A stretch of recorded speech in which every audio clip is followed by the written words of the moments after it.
Hi, and welcome to Correctional Commentary's very special segment of News of the Shift.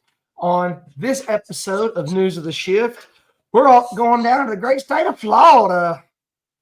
In this particular episode, we have an article from the News Service of Florida.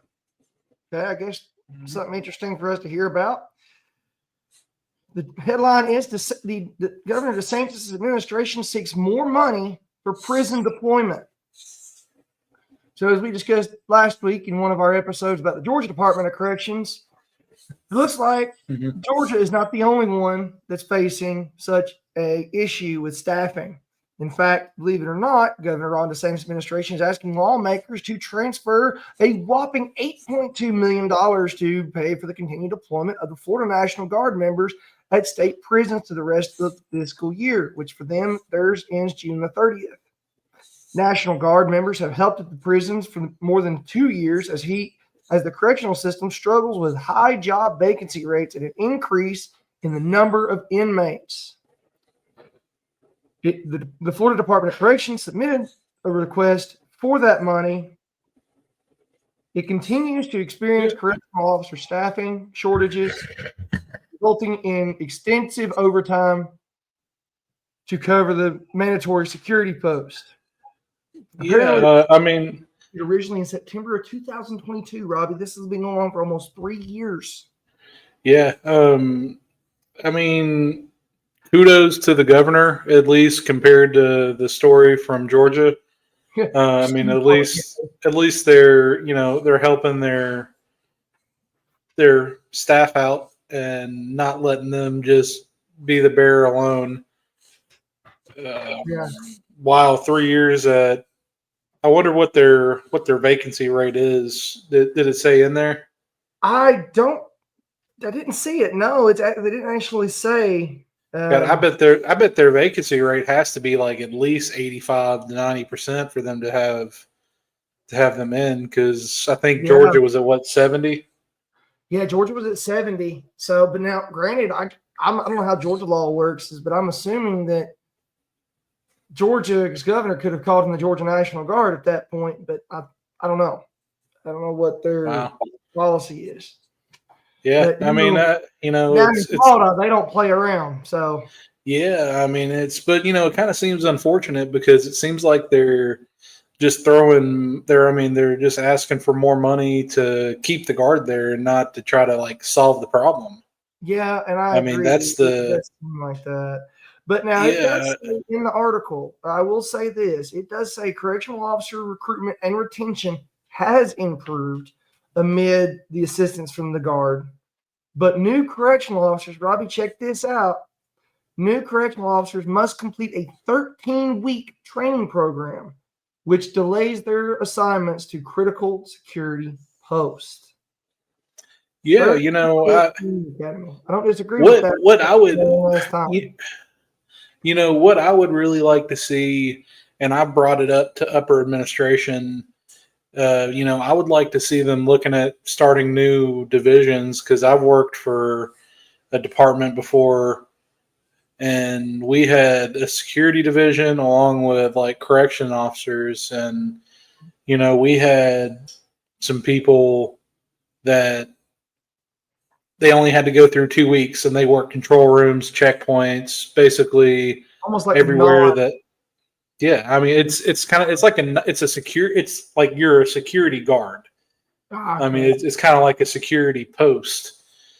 And I feel like, something like that would definitely be an immediate help, because, you go in for, a week, you do your new hire training, and then you do a week on the job training, and then you're in. It pays like whenever we were there, it paid a few dollars less an hour. I want to say it started out, I think, $4 or $5 less an hour, but you were still making about $18 an hour, and $18 an hour to run a control panel and run a checkpoint is very good. I will say this though, depends on how big the control panel was. For $18 an hour, that may not be good.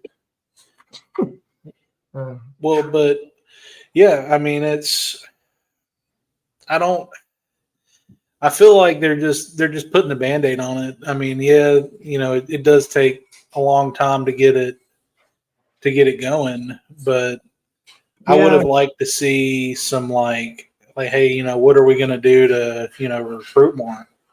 And maybe we'll have to look into that a little more too. yeah. No, it does say that it says, and I love how this is coming from the governor's office down there.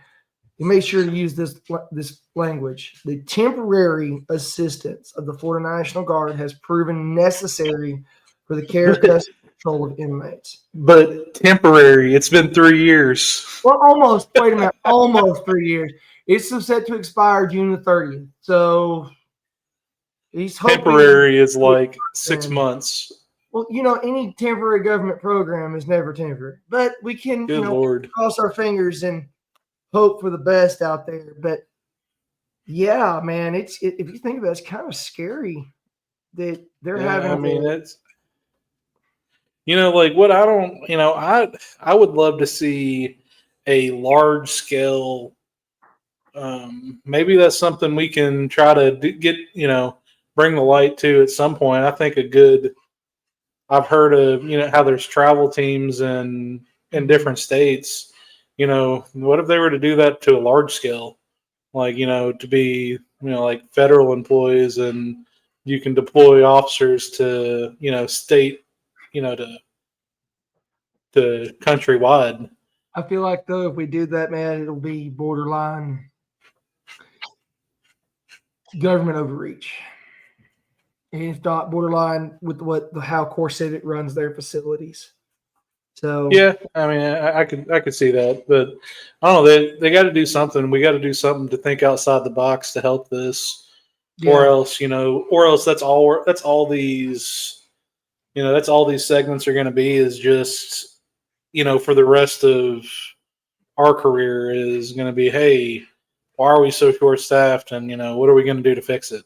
And now I will say, Robbie, you remember the guest we had on the show last week, and the episode's not been released yet. But her department was short staffed, but it wasn't due to people quitting. It's fired. aged out. Yeah, aging out, and that for our listeners out there that obviously have not listened to it yet, that's a unique problem to corrections. Yeah, I mean, and I'm sure there's plenty of them out there like that. Mm-hmm. I'm sure this isn't just a an everywhere thing. I mean, I know there's going to be facilities that are ran better, which is going to keep morale up. I've worked at several of those facilities to where I was like, you really don't have to wonder why we're short staffed. Yeah. But I mean, I worked at some facilities that run a lot better. Yeah. So I could definitely see a part 2 coming to this of, especially seeing what they're doing for recruiting. Yeah. And, because I feel like if they've been doing recruiting since the Guard's been there, they've severely dropped the ball. Yeah. I agree. Because a 13 something went wrong. Yeah, because a 13-week delay is absolutely unexcusable for 3 years. Well, they're going to have to come together and rework this horse, I guess. They're going to have to re-break it. Yeah, I mean, they're going to have to do something. I mean, they're going to have to either. I mean, I know you can only raise. I don't know what their starting wage is in Florida, but I don't think it's that high because I've looked at I've looked down there before whenever me and my wife were looking at where to go, and I think it's definitely not above average, and they definitely don't have any kind of. From what I remember a few years ago, they don't have any kind of recruiting benefits like a sign-on bonus. If I remember correctly, I don't think they do. I know that the patrol officers, a lot of their patrol officers down there make damn good money over time. And you're talking $100,000 a year, but it takes you 10, 15 years to get there, but you're still end up making that. But Yeah, so living down there, I would worth it. so I would be comfortable ending it at that and saying that this is definitely part one of it. Yeah, most And definitely. I definitely want to find out some more information on Florida DOC and figure out what they've done, if they've done anything, or if they're just relying on the guard to, solve their problems. To that, to kind of help us out, get more information, any of our listeners that from Florida, worked in Florida Department of Corrections, currently working there, want to work there, whatever, anybody that may or may not have some information that we may not be able to get, or just, the kind of unspoken thing, just hit us up at correctionalcommentary@gmail.com. Right? Mhm. You know what I mean? Right email? Yeah, it can be, correctionalcommentary@gmail.com. Leave Can us be a completely comment. anonymous. Yep. Completely anonymous. Leave us a comment on YouTube if you want. If you're good with that, leave us a comment on TikTok.